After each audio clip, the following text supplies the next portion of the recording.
Watch how a simple sketch can turn into something truly beautiful. Before we dive in to coloring with Billiard Green, and this is a set by Kuretake. It's the Art Nouveau set, and I'm just working straight from the pan. So I'm getting my watercolor brush wet with water, and then I'm putting directly into the pan, and then I'm putting it directly on my paper. And before I forget, if you want to draw this from scratch with me, I teach you how to do that over on my Karen Campbell drawing channel, and I will put a link to that video in the description box for you below.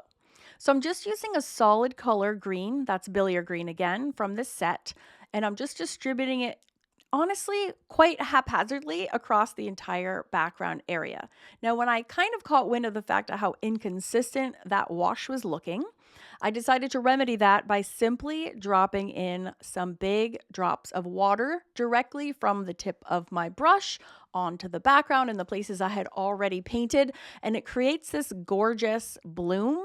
But it's a purposeful bloom. It's not an accidental bloom, which makes it completely awesome and okay. So the result, as you can see, is kind of like this cool tie-dye look.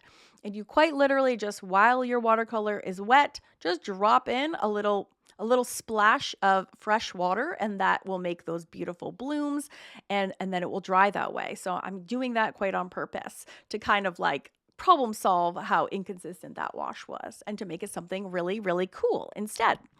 This is the color Old Mauve. And if you're familiar, if these are looking familiar, it might be because if you purchased my Happy Who's This book, it's the same set of watercolors that I do for all 13 houses I'm using on this project today. So I hope you get more use out of the set if you bought that to follow along with me in my book.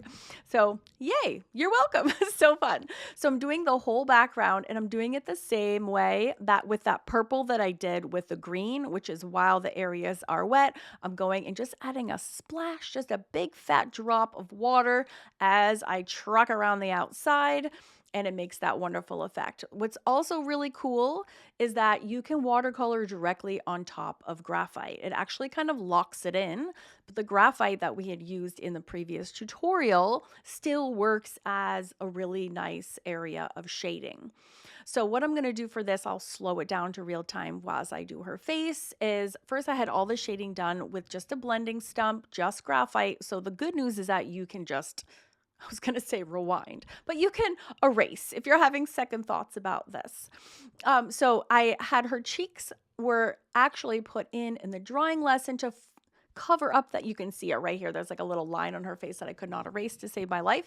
So I just added a little shading as cheeks when it was her graphite view. But now that we're going to color her, I made sure to erase the graphite for her cheeks so I could replace it with some really cute pink watercolors.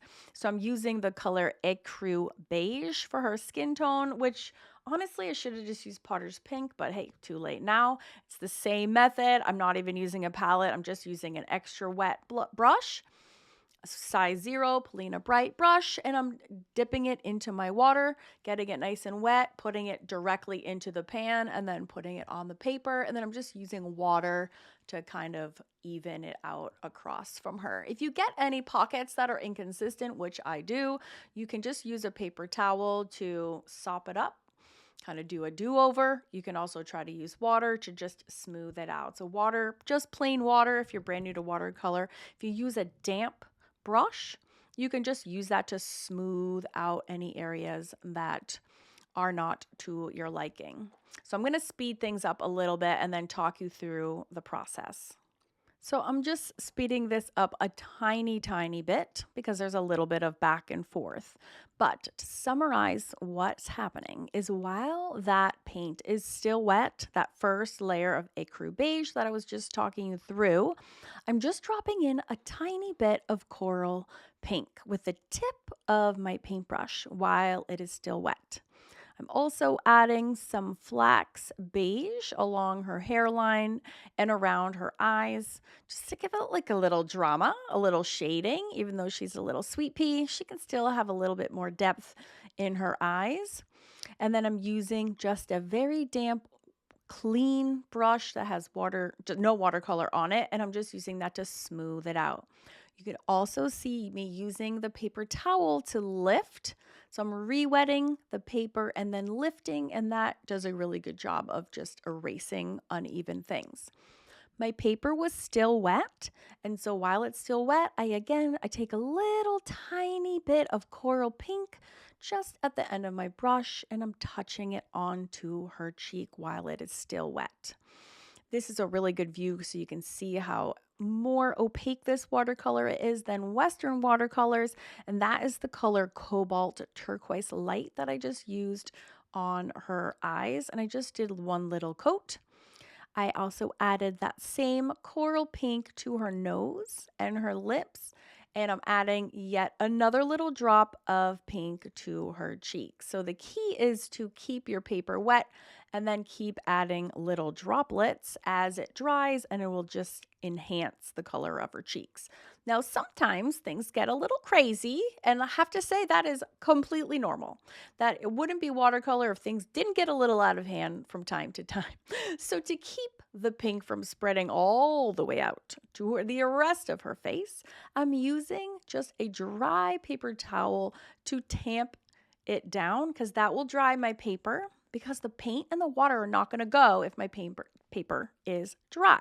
So I'm using it to kind of create a barrier or like a roadblock for my watercolors so they don't go past the dry line. So it's a little bit when you're doing cheeks of give and take. You're putting it a little in, then you want to blend it out, and of course then you have to make them even. So it's super normal to have a little bit of back and forth with your pink in your cheeks when you're doing cheeks.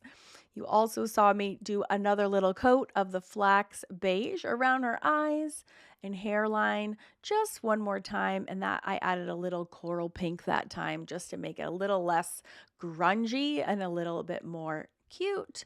The downside of a limited palette is that you're really limited to what's in front of you. And I really like to make my tutorials beginner friendly, so I didn't want to have any color mixing. This is what it looks like if you just dive into the pan. And just to show you that you can absolutely do that, and it's a super valid way of working. So for her hair, I'm using the yellow brown. And if you did not watch the drawing lesson portion of this, you may have missed that we draw with a concentrated bit of graphite at the roots and the tips. And then as we get towards the center, we really lift our pencil to keep it highlighted. And so now that we're doing the painting, we're painting in the literal identical fashion, where I'm putting a concentrated pool of watercolor at the bottom right there above her ear, and then up here where the hair grows out of at her part. So that's the darkest color, okay? And then I'm just going to pull forward a little bit of it towards the center, and I'm lifting my brush as it gets towards the center so that I can keep and preserve that highlight that I had created with my pencils underneath it. But you can kind of see how cool it is because you can still see the graphite underneath it. So I love mixing graphite under watercolors. You can also put graphite over your watercolors when you're finished as well to kind of deepen any shading. I don't do that in this project, but it's totally optional and it totally works really well. So while my paint is still wet, I'm dropping in another little splash of the yellow brown to kind of deepen those areas again, because the highlighted region isn't going to look bright if my ends and roots and tips are also bright. So we really want to deepen the roots and tips so we can keep that bright light area between. Just a fun little way to depict hair in watercolor that's really easy, and anyone can do this, anyone at all. So then from that wash, I'm just pulling slightly down and then pulling slightly up to kind of have a couple of strands that kind of go all the way from bottom to top and top to bottom. But I'm not pushing all of the watercolors, as you'll see, just about 4 individual strands from kind of one to the next. And I'm going to repeat this exact process for the little buns on top. We're going to have a really concentrated bit at the bottom of the top, and then I'm just going to pull it with water to the highlighted areas. So you can see I do exactly the same thing. Super easy, really fun, and the results look really, really good. So once we go on from the hair, I'm going to work on filling in those other areas. If you're interested in not only the drawing portion of this, but the reference and all of the like an itemized clickable supply list and a coloring page and both of these together, you can find that in my Neat Suite over at my art school, and I will just drop a link to that in the description box below. So I'm using the Potter's Pink for this. I was really torn on which colors that I wanted to use, and I found that the first coat wasn't quite dark enough, so I actually do two. But they look a little flat compared to the other two, so I'm going to repeat that system of dropping in a little boink of clean water from my brush to make that same effect. And you can see them right here. They're starting to grow. You can see that I just put all the water in and they're starting to expand and create those faded spots, and it just looks like tie-dye t-shirt to me. I love it. So now I'm using the cobalt turquoise light color again. It's the same color I used for her eyes. I'm using it for her shirt. And then I'm using alizarin crimson on these polka dots. And I was a little torn as to if I should make them all the same. So I started to make them all a little bit different. And then I decided, oh, I should have probably made them dark. Or the same alizarin crimson everywhere. But it doesn't, I don't think it looks bad. But it's, when you're overwhelmed and so inspired by a palette, and sometimes it's really hard to choose which colors you're going to use. And then are the other colors going to be left out? I don't know. So I'm keeping the shading system I had done for the drawing portion in line with my painting as well, which means that the left side of all those little bubbles is a little bit darker, and then I'm just using water to pull it into the right-hand side so that it's a little bit lighter on the right. I'm using that same coral pink to also color her nose and her lips because it's so cute, as well as her tear ducts. And then I'm just going in with a little white paint pen. I'm actually using it to erase that annoying mark that's been plaguing me this entire time. Adding a little dot to her nose, a little dot to her mouth. I'm going to add an additional little twilight to her eyes. And then I'm also going to add some to her eyelids. So I'm just kind of sneaking in along her upper lid, a little sparkle. You can use any white that you have for this, and you can kind of sprinkle these little highlights everywhere too. I like to put them on her cheeks. You could put them on your bubbles. If you were a little heavy-handed and the right-hand side of your bubbles were still dark, you could use this on those. But I'm just sneaking in a little dot of white between each eyelash just to give her a little extra sparkle. But this is a super doable project for beginners, both the drawing, especially the drawing, and the painting. If you've never painted or drawn before, you can absolutely do both of these. If you'd like to share these with me in my Facebook group, I would love to see. There's information in the description box of how to do that. Thank you so much for watching, and I'll see you next week. Watch this video for more fun.